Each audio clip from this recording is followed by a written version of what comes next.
الحمد للہ الحمد للہ الذی لا اول له ولا آخر له الحمد لمن قدر خيرا وقبال والشكر لمن صور حسنا وجمال فرد صمد عن صفة الخلق بريء أزلي سرمدي خلق الخلق كمال ثم نشهد أن لا إله إلا الله وحده لا شريك له لا شريك له ولا نظير له ولا وزير له ولا مشير له ولا معين له ولا مناظم له ولا مناظر له ولا مداني له ولا مجاور له ولا مقابل له ولا ضد ند جد جد جهد لا ولا مثل مثال مثيل مماثل له ونشهد أن سيدنا ومؤيدنا مخدومنا منظومنا معصومنا مقسومنا جميلنا وأجملنا منيرنا وأنورنا ولينا وأولانا تقينا وأتقانا زكينا وأزكانا وأعلانا أجلانا أبهانا أزهانا أتقانا أنور أجدر أكبر أزهر أطهرنا محمدا عبده ورسوله أما بعد فأعوذ بالله من الشيطان الرجيم بسم الله الرحمن الرحيم من يطع الله ورسوله فقد فاز فوزا عظيما وقال تعالى ومن يعص الله ورسوله فقد ضل ضلالا مبينا سبحان ربك رب العزة عما يصفون وسلام على المرسلين والحمد لله رب العالمین۔ انتہائی قابل عزت، قابل احترام، ذی قدر و ذی وقار بزرگوں، بھائیوں، عزیزوں، نوجوان ساتھیوں، السلام علیکم۔ دعا اور التجا ہے دربار الہی کے اندر کہ اللہ مجھے حق سچ کہہ سکنے، سمجھا سکنے کی توفیق نصیب فرمائے، اور بعد ازاں مجھے اور اس کے بعد آپ سب کو عمل کی توفیق نصیب فرمائے۔ گزشتہ جمعۃ المبارک سے ایک عنوان کا آغاز کیا تھا کہ انسان کی فطرت میں، انسان کے وجود کے اندر اللہ نے دونوں طاقتیں رکھی ہیں۔ نیکی کی طاقت بھی رکھی ہے اور گناہ کرنے کی طاقت بھی رکھی ہے، اور قرآن کہتا ہے فَأَلْهَمَهَا فُجُورَهَا وَتَقْوَاهَا، انسان کو پیدا کیا اور اس کو اس کی فطرت میں، اس کے اندر تقوی بھی رکھ دیا اور فجور کی طاقت بھی رکھ دی۔ دوسرے مقام پہ قرآن کہتا ہے قد افلح من زکاہا وقد خاب من دساہا، کامیاب وہ شخص ہو گیا من زکاہا، جس نے نفس کو اس گندگی سے بچا لیا، وخاب من دساہا، برباد ہو گیا وہ شخص جس نے نفس کو اس گناہ کی آلودگی میں گندا کر دیا۔ یہ تو اندر کی بات تھی، باہر بھی قرآن کہتا ہے وَهَدَيْنَاهُ النَّجْدَيْنِ، جس طرح اندر دو طاقتیں ہیں، باہر اللہ نے دو پٹڑیاں بچھا دی ہیں۔ یہ جنت والا راستہ، ہدایت والا راستہ، رب تک جانے والا راستہ، یہ شیطان کا راستہ، تباہی کا راستہ، جہنم جانے والا راستہ ہے۔ پھر بندے کو اللہ نے مجبور محض نہیں بنایا کہ یہ مجبور محض ہے، اگر یہ مجبور محض ہوتا تو اس سے پوچھ گچھ نہ ہوتی۔ فرمایا نولیہ ما تولا، ہم پھیرتے ہیں اس انسان کو جدھر وہ پھرتا ہے، ہم ادھر ہی پھیر دیتے ہیں جدھر وہ پھرنا چاہتا ہے۔ یہ بندے کا اختیار ہے ان دو باتوں میں سے کسی ایک راستے کا انتخاب کرنا، حق باتیں۔ گزشتہ جمعہ تفصیل سے میں گفتگو کر چکا کہ شیطان یہ ایک ازلی بدبخت چلا آ رہا ہے، جس نے اس بات کی قسم اٹھائی اللہ کی بارگاہ میں، قال فبعزتک، اللہ تیری عزت کی قسم ہے، لأغوینہم اجمعین، کہ ایک کو بھی نہیں چھوڑوں گا، سب کو گمراہ کروں گا۔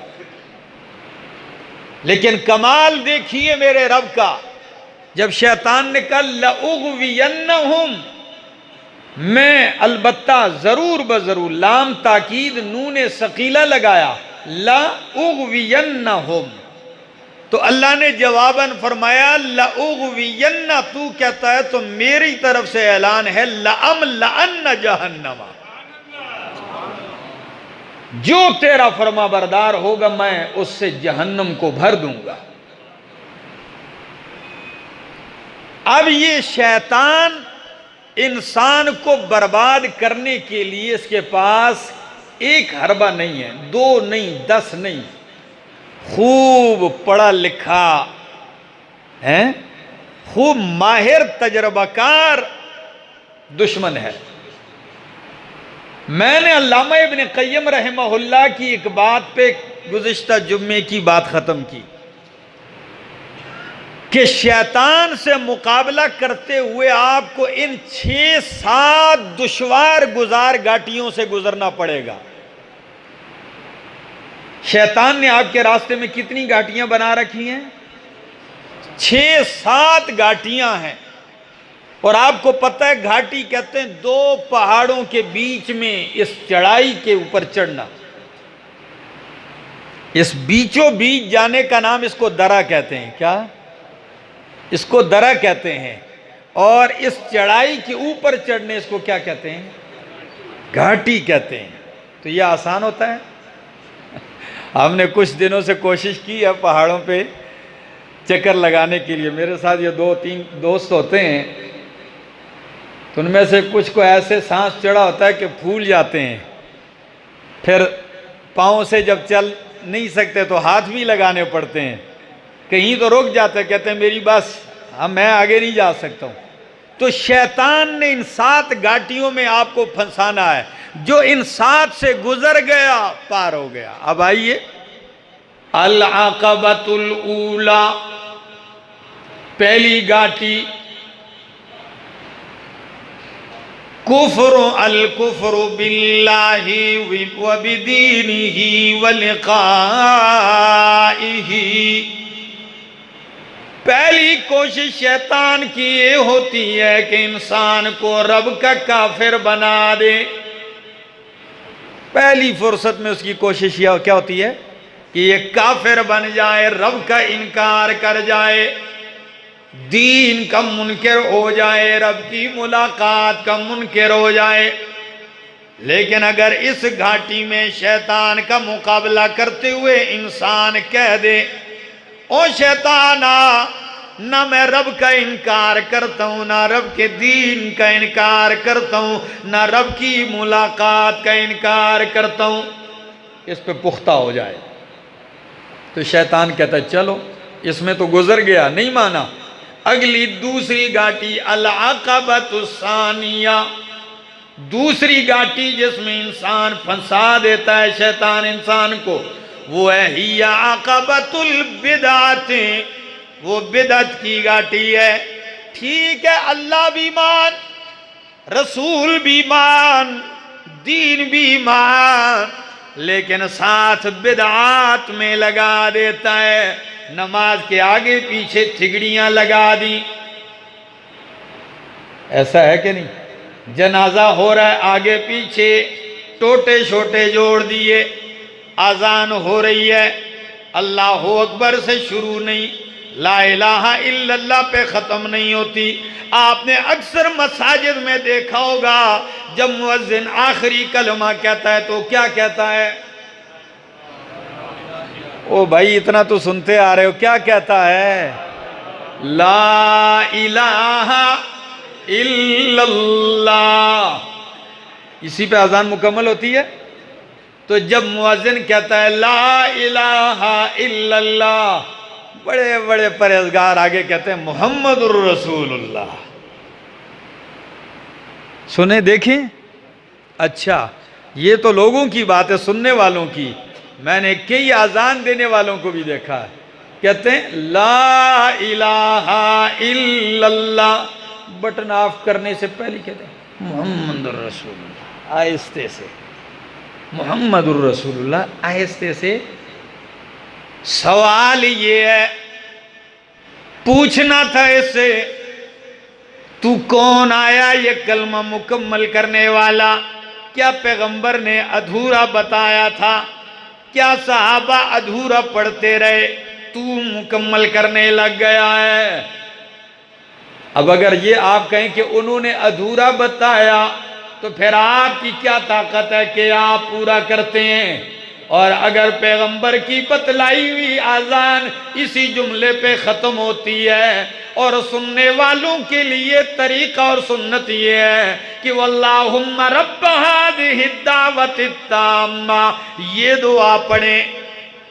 اب وہ تو نہیں پڑھتے، محمد الرسول اللہ پڑھ دیتے ہیں، یعنی یہ اشارہ، یہ اذان مکمل نہیں۔ لیکن اگر ایسے سادے کو آپ بتاؤ گے، اللہ کی قسم آپ کا یہ بتانا آپ کے گلے پڑ جائے گا، پورے محلے میں رپڑ بن جائے، وہ کلمہ ہی نہیں مانتا۔ وہ لا الہ الا اللہ تو مانتا ہے، لیکن آگے میں کہتا ہوں نہ، ایسی بات نہیں ہے، ہم آگے مانتے ہیں لیکن جدھر کہنا ہے ادھر ہی کہیں گے، جدھر پیغمبر کی تعلیم نہیں ہے ادھر۔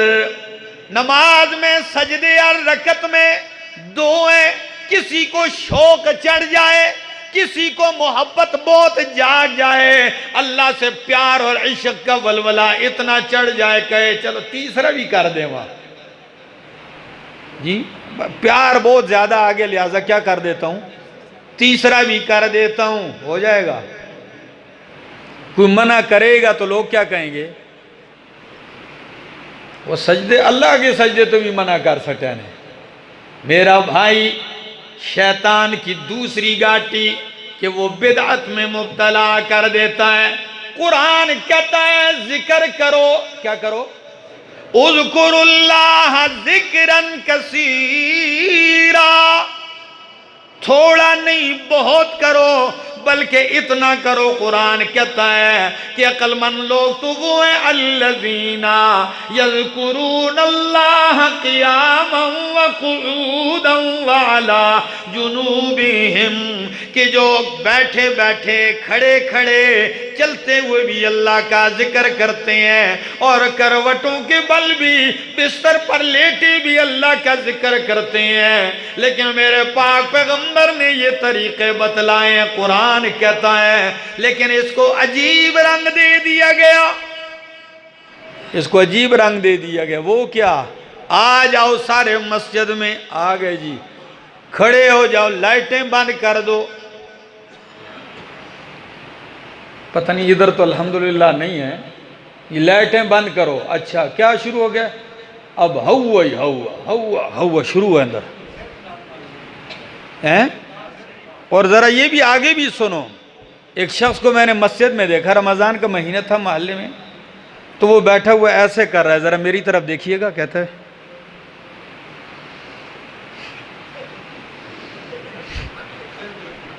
میں نے کہا بھئی یہ کیا ہے؟ کہتا ہے یہ لا کی تلوار کو اوپر اٹھاتا ہوں اور اس کو دل پہ مارتا ہوں۔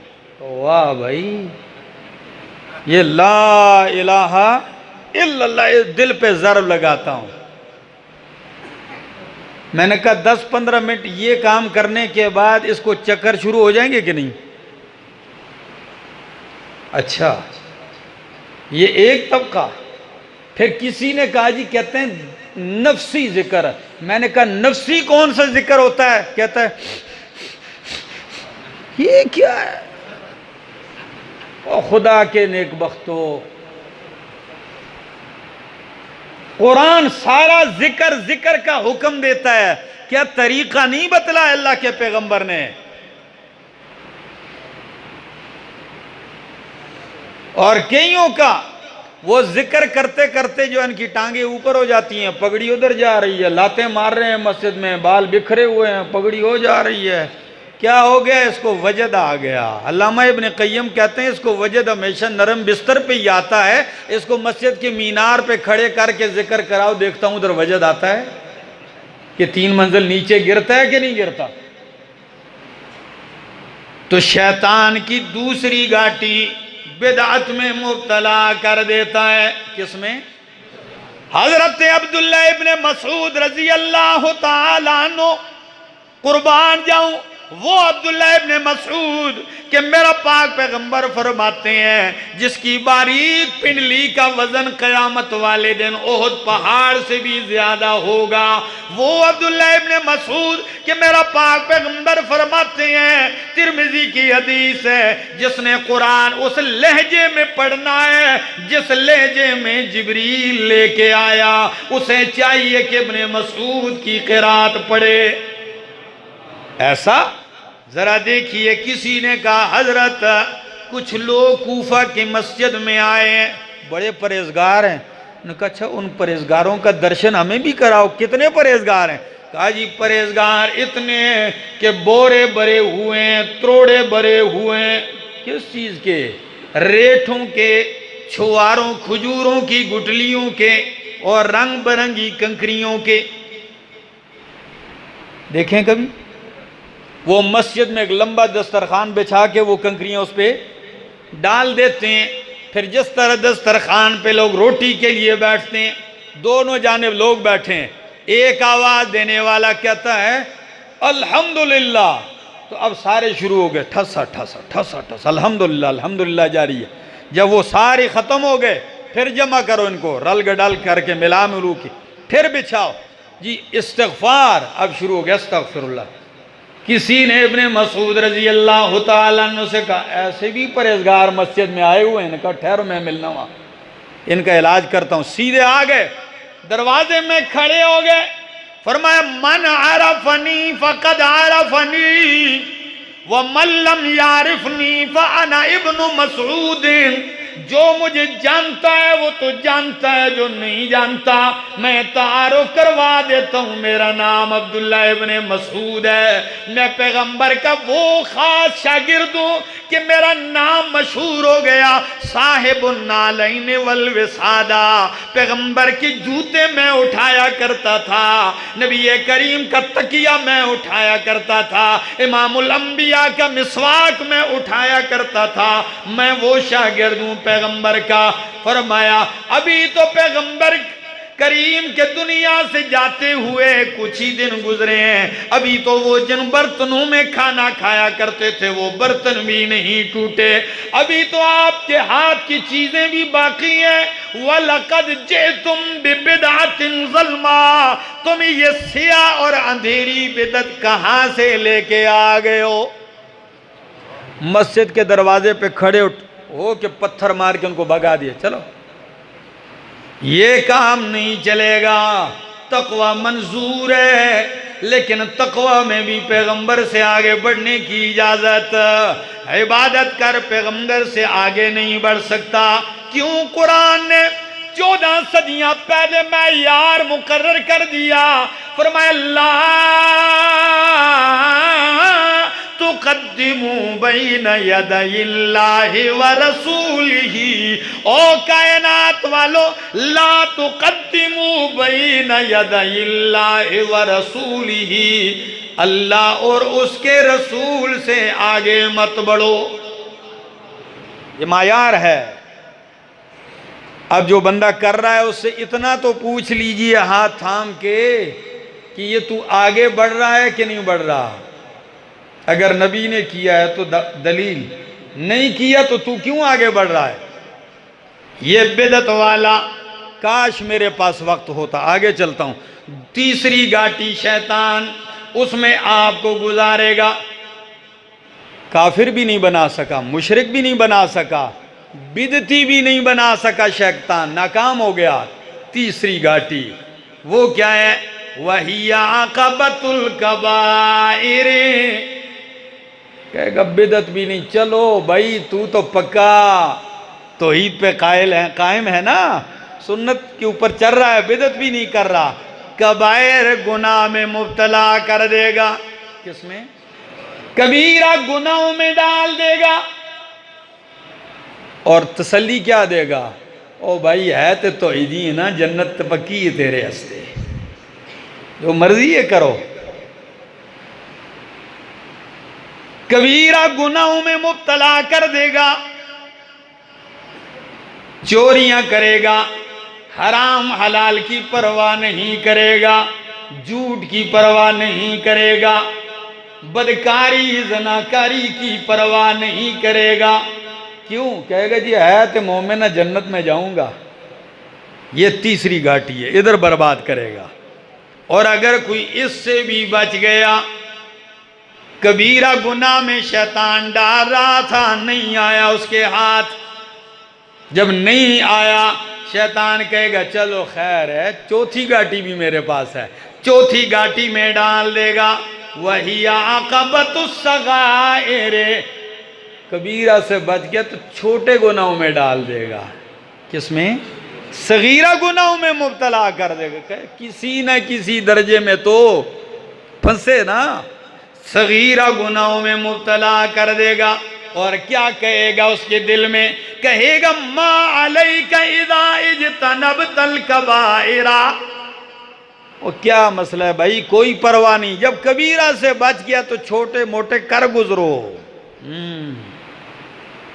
تو جب آپ سے چھوٹے گناہ اتنی دلیری سے کروائے گا، تو میں نے گزشتہ جمعہ کہا کہ میرے پاک پیغمبر نے اسی گھاٹی سے بچانے کے لیے کیا فرمایا؟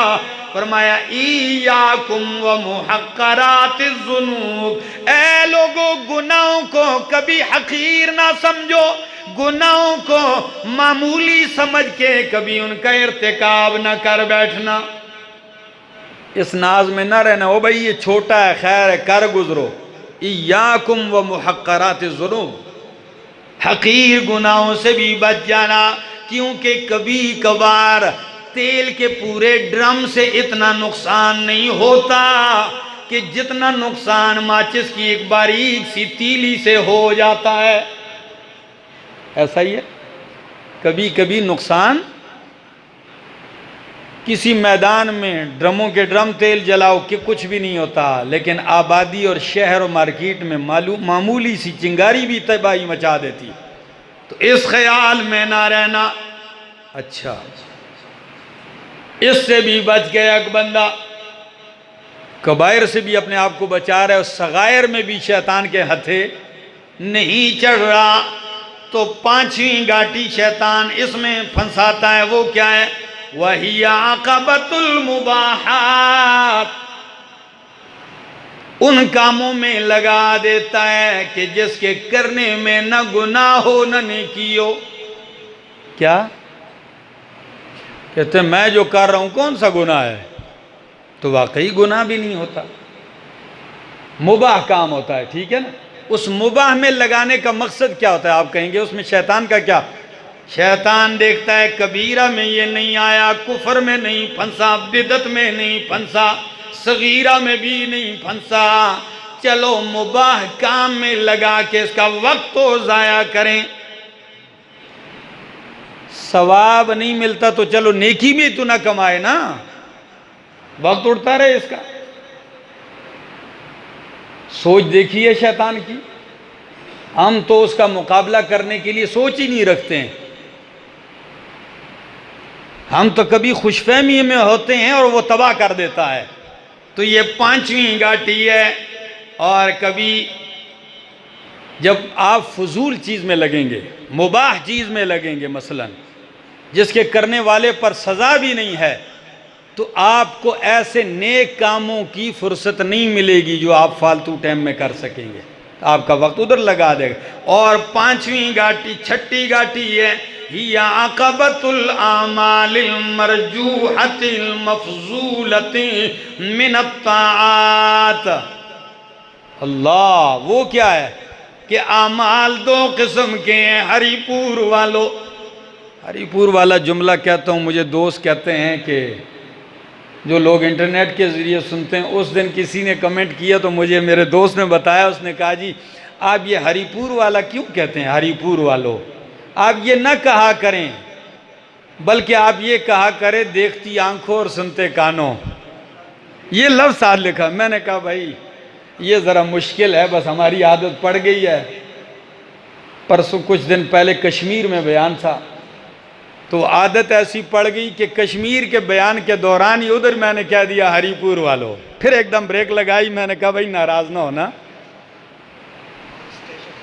جی، بس کیا کریں۔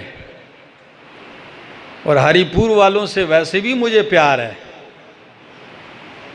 کیونکہ یہاں کام جس طریقے سے شروع ہوا اور جس طریقے سے آپ یہ اتنا لوگوں کا ہجوم دیکھتے ہیں نا، یہ بڑا مشکل ہے، یہ کئی گھاٹیوں سے مجھے گزرنا پڑا ہے۔ بہرحال آپ توجہ چاہوں گا آپ کی، فرمایا اعمال دو قسم کے ہیں۔ کتنے قسم کے؟ دو قسم کے اعمال ہیں، ایک عمل کم فضیلت والا، دوسرا اس سے زیادہ فضیلت والا۔ جب شیطان دیکھتا ہے کہ کسی طرح یہ ہاتھ نہیں آتا تو شیطان کہتا ہے چلو اس کے جنت کا درجہ کم کر دوں، وہ اونچے والے اعمال سے چھوڑا کے کم درجے والے میں لگا دیتا ہے۔ کہتا ہوں کسی طریقے سے تو اپنا وار کروں نا۔ تو آپ نے دیکھا ہوگا کئی لوگوں کو کہ فرض وہ اتنی دل جمی سے نہیں پڑھتے، کیا؟ لیکن جب ضرورت پڑ جائے اور 2 رکعت صلاۃ حاجت پڑھیں گے، اوئے ہوئے ہوئے، اتنی عاجزی سے۔ تھوڑا سا سوچو، آپ کو میری بات حقیقت نظر آئے گی۔ تہجد کے لیے اگر اٹھ جائے تو اس کے اندر اتنی عاجزی، تواضع، اتنا دھیان، حالانکہ وہ نفل ہیں، کیا ہیں؟ اور فرض آپ کو بتاؤں ہری پور والو، فرض کی اہمیت اتنی ہے، صحیح مسلم کی حدیث ہے، میرے پاک پیغمبر نے فرمایا قیامت والے دن جب فرضوں کی جانچ پڑتال ہوگی تو فرائض میں اگر کوئی کمی آ گئی ہو تو فرض کی کمی 70 نفلوں کو ملا کے صرف اس کمی کو پورا کیا جائے گا۔ اللہ اکبر، کتنا اہم ہے۔ تو اس میں فرضوں میں لوگ کوئی بال ٹھیک کر رہا ہے، کوئی پانچے ٹھیک کر رہا ہے، کوئی کیا کر رہا ہے، کوئی پتہ نہیں، کوئی پنکھوں کے پر گن رہا ہے، کوئی مسجد کی لائٹیں گن رہا ہے، کوئی توجہ نہیں۔ شیطان کا حربہ ہے، اور کبھی نفل نہیں، سنت موقدہ بھی شیطان چھڑوا لے گا، لیکن وظیفہ جو نہ فرض ہے نہ واجب ہے، ٹھیک ہے نا، اس میں لگا دے گا۔ آئیے ان حربوں کو سمجھیے، اللہ کی قسم یہ سمجھ تب ہی آئیں گے کہ نور قرآن اور نور سنت کے ذریعے نظر آئے گے۔ اس عینک سے دیکھو گے آپ کو ساری چیزیں نظر آئیں گی۔ یہ شیطان کی گاٹیاں ہیں۔ آؤ ذرا ہری پور والو، شیطان کی یہ کوشش ہے کہ کسی طرح انسان کو میں اس کے رب سے دور کر دوں۔ آج سن لو، کیا یاد رکھو گے؟ نیکی اور گناہ میں تاثیر کیا ہے؟ ہر نیک عمل کا بھی اثر ہے اور ہر برے عمل کا بھی اثر ہے۔ عطار کی دکان سے کس کی چیز کیا نکلتی ہے؟ خوشبو جاتی ہے کہ نہیں؟ اور لوہار کی بٹی سے دھواں، چنگاریاں نہ ہو تو کم از کم یہ گرم سیک تو ٹھیک ہے۔ یہی حال نیکی اور بدی کا ہے۔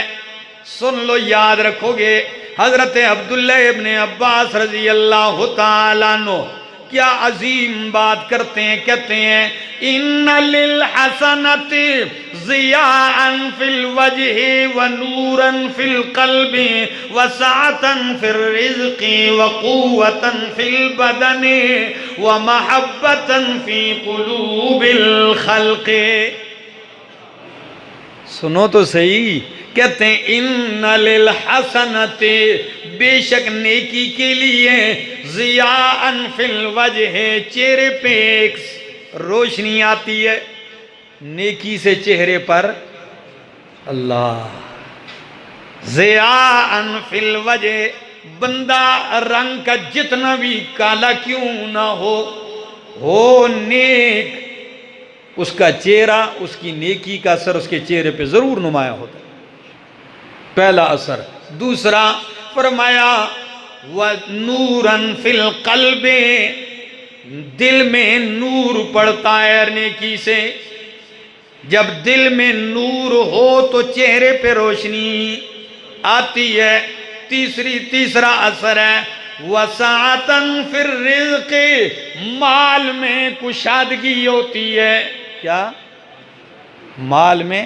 اب آپ کہیں گے ہم نے تو یہی دیکھا دنیا میں بدکار بڑے بڑے امیر ہیں، نیک تو بیچارے، تو ساعتن سے مراد کثرت کا زیادہ نہیں، ہاں نیک اور مثبت کی حالت پوچھ لو تو نیک جھونپڑی میں بھی دل مطمئن، ضمیر مطمئن اور خوش ہوگا، اور بد کردار ایکڑوں کے محل میں تنگ زندگی گزار رہا ہوگا۔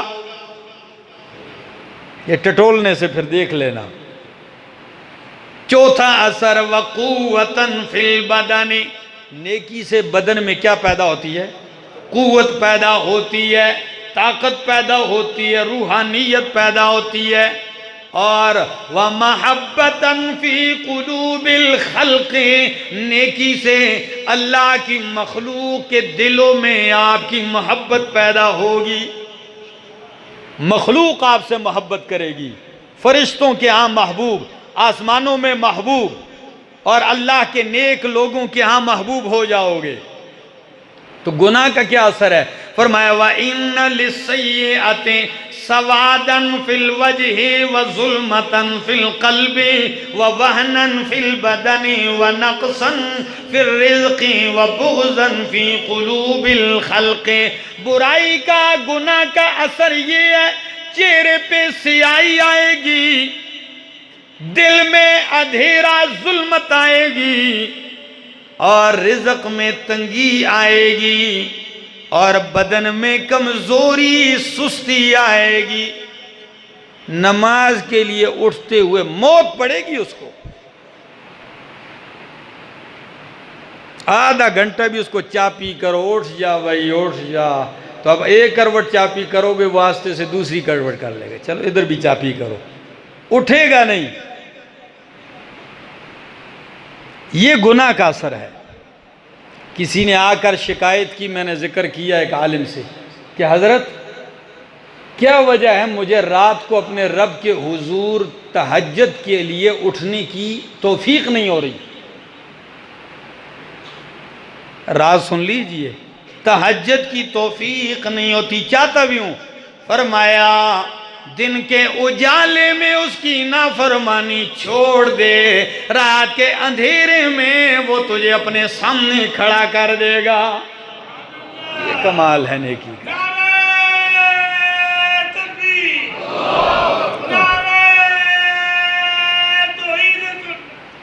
وَبُغْضًا فِي قُلُوبِ الْخَلْقِ، گناہ کا اثر لوگوں کے دلوں میں نفرت ہو جاتی، بغض، لوگوں کو ویسے ہی برا لگنے لگتا ہے۔ اللہ اکبر۔ اور یہ دل کا جو اجالا ہے، قربان جاؤں، کسی نے کیا خوب لکھا، لما جلس الامام الشافعی بین یدی مالک، چار ائمہ میں سے، کتنے ائمہ میں سے؟ امام ابو حنیفہ رحمہ اللہ، امام مالک رحمہ اللہ، امام شافعی رحمہ اللہ، امام احمد ابن حنبل رحمہ اللہ۔ جب امام شافعی رحمہ اللہ امام مالک رحمت اللہ علیہ کے پاس شاگرد بن کے زانو ٹیک کے بیٹھ گئے، جی میں حضرت آپ سے پڑھنے آیا ہوں، لما جلس الامام الشافعی بین یدی مالک، امام مالک کے سامنے بیٹھ گئے تو ذرا سنیے، وقرأ علیہ، اور امام مالک کے سامنے پڑھنا شروع کر دیا، استاد کو سبق سنانا شروع کر دیا۔ جب استاد نے دیکھا تو اعجبہ ما رعا من وفور فطنتہ وتوقد ذکائہ وکمال فہمہ، امام مالک حیران رہ گئے، اس حد درجہ ذہین، اتنا فتیل، اس درجے کا حافظہ اور اتنی سمجھ سے مالا مال شاگرد مجھے ملا ہے۔ آخر شاگرد کون ہے؟ امام شافعی رحمہ اللہ ہے۔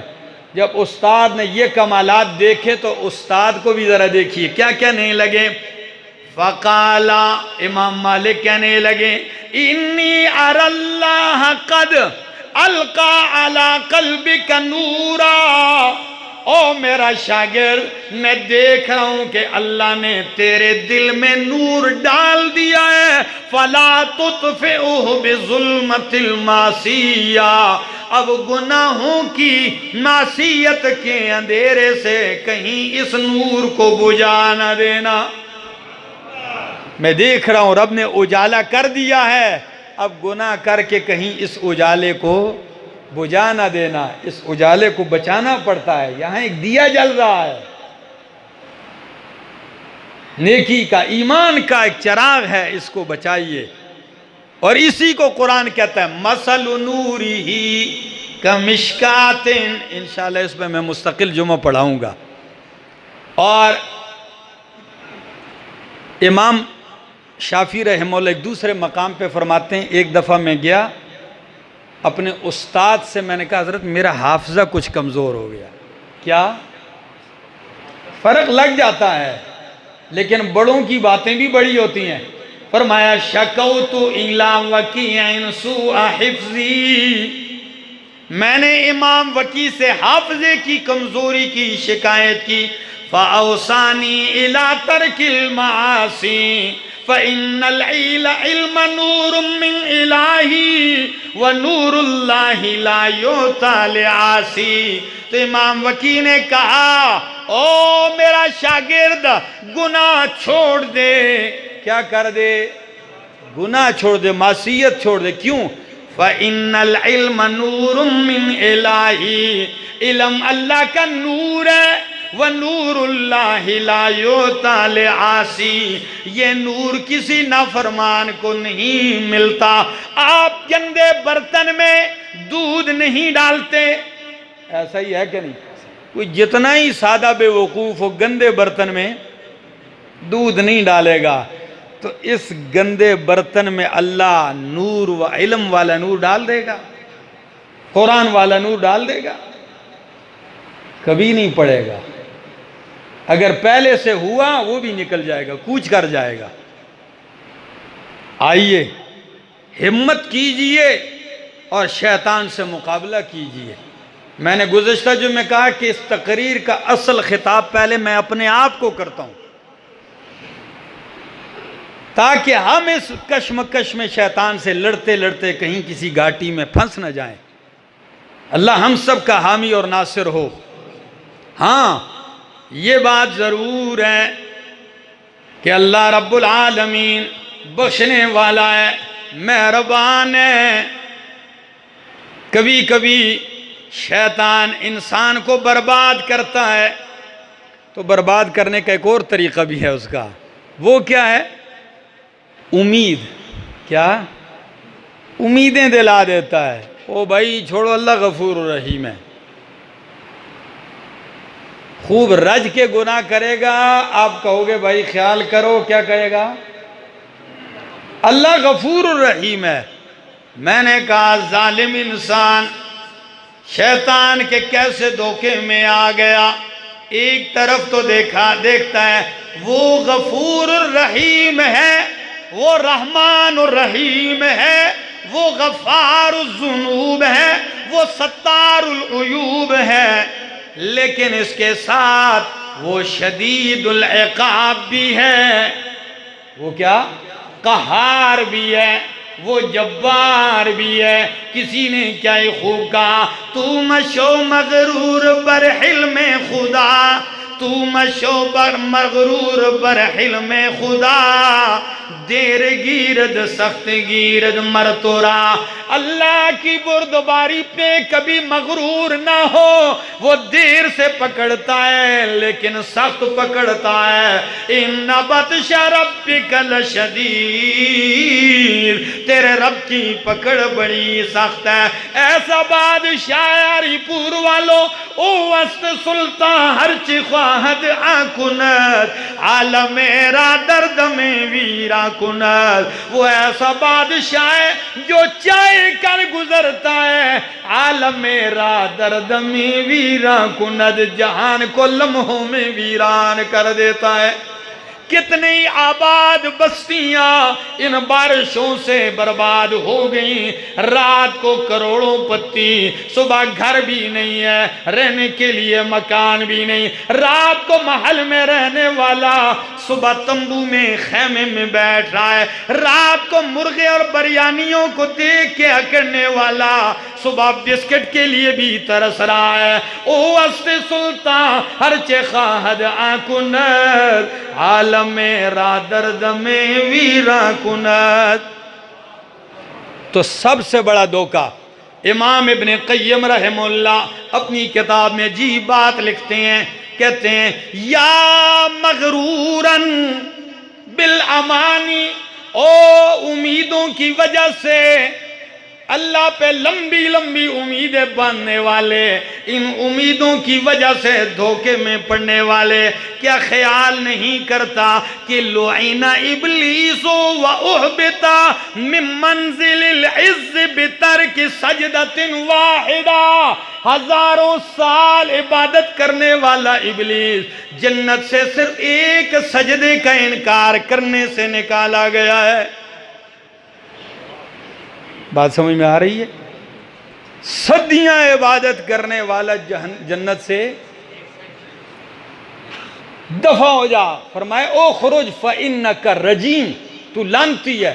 اور یہ بھی نہیں کہا کہ کب تک لعنتی ہے، تھوڑی دیر کے لیے نہیں، ان علیک اللعنۃ الی یوم الدین، قیامت تک تجھ پہ لعنت ہے۔ تو آپ رجب کے گناہ کرتے جائیں اور امید یہ ہو بھائی بخشے گا، یہ تو رب سے دھوکہ ہے۔ اور فرمایا کیا یہ نہیں دیکھتا وَأُخْرِجَ آدَمُ مِنَ الْجَنَّةِ بِلُقْمَةٍ، تو ساری زندگی حرام کھا کھا کھا کے، لوگوں کے مال لوٹ کے، لوگوں سے فراڈ کر کے، لوگوں سے دھوکے کر کے، آخر یہ امید لگاتا ہے کہ جی بخشا جاؤں گا۔ کیا خیال کرتا ہے کہ آدم علیہ السلام جنت سے کتنا کھا کے نکلے؟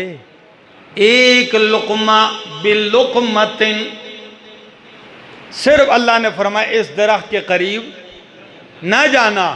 جب گئے لقمہ کھایا، جیسے ہی لقمہ کھایا تو وہ جنت کی نورانی وردی اتر گئی۔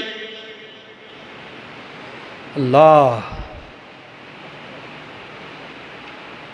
تو پھر کسی کو یہ بات آگے رکھ کے جی اللہ بخشنے والا ہے ڈٹ کے گناہ کرو، اللہ بخشنے والا ہے دبی رکھو کرتے رہو۔ ہاں کئی جوان ہو بوڑھا ہو جاؤں گا پھر توبہ کر لوں گا، جی کئی لوگ کہتے ہیں نا جب ریٹائر ہو جاؤں گا پھر میں لوگوں کی خدمت کروں گا۔ وہ بھائی ریٹائر ہونے سے پہلے بھی کر سکتا ہے جس منصب پہ بیٹھا ہے۔ میرا بھائی ان چیزوں کی طرف دھیان دیجئے، خدا را یہ انتہائی اہم باتیں ہیں۔ کاش وقت ہوتا تو میں اور بھی کچھ کہتا، بہرحال زندگی نے موقع دیا، پھر آگے چلیں گے۔ اللہ عمل کی توفیق عطا فرمائے۔ ایک درخواست ہے تمام عالم اسلام کے مسلمانوں سے، پاکستان کے خصوصاً مسلمانوں سے، جہاں تک میری آواز پہنچتی ہے، کہ ہمارا ملک خدا داد اس وقت جس آزمائش اور کرب میں ہے، وہ آپ سوشل میڈیا اور دوسرے میڈیا کے اوپر آپ دیکھ رہے ہیں کہ انسان کا بدن لرز جاتا ہے، دل لرز جاتا ہے کہ چار چار بیٹے ایک جگہ کیچڑ میں پھنسے ہوئے ان کی لاشیں ہیں۔ تو میرے دوستو، اگر اس مالک کے کرم سے آپ کے علاقے آپ کی بستیاں بچی ہوئی ہیں تو کم از کم کسی کو دکھ میں دیکھ کر دو باتیں ضرور، ایک اس کے دکھ کا مداوع کیجئے، اس کے ساتھ تعاون کیجئے، اور دوسری بات کہ اس مالک کے سامنے التجا کیجئے کہ اللہ اگر یہ آزمائش ہے تو اللہ تب بھی اسے اٹھا لے اور ہمیں بغیر آزمائش کے پاس کر دے۔ اللہ اگر یہ ہمارے گناہوں کی سزا اور عذاب ہے تو اللہ ہم مجموعی لحاظ سے اللہ تیری بارگاہ میں توبہ کرتے ہیں، اللہ تو توبہ کرنے والوں کو معاف کرتا ہے۔ اللہ اگر ہم سے غلطیاں ہوئی ہیں جانے میں انجانے میں، چھپ کر ہوئے سامنے ہوئے، اللہ تو سب کو معاف کرنے والا ہے، اللہ تو معاف کر دے، اللہ تو کرم کے فیصلے فرما دے۔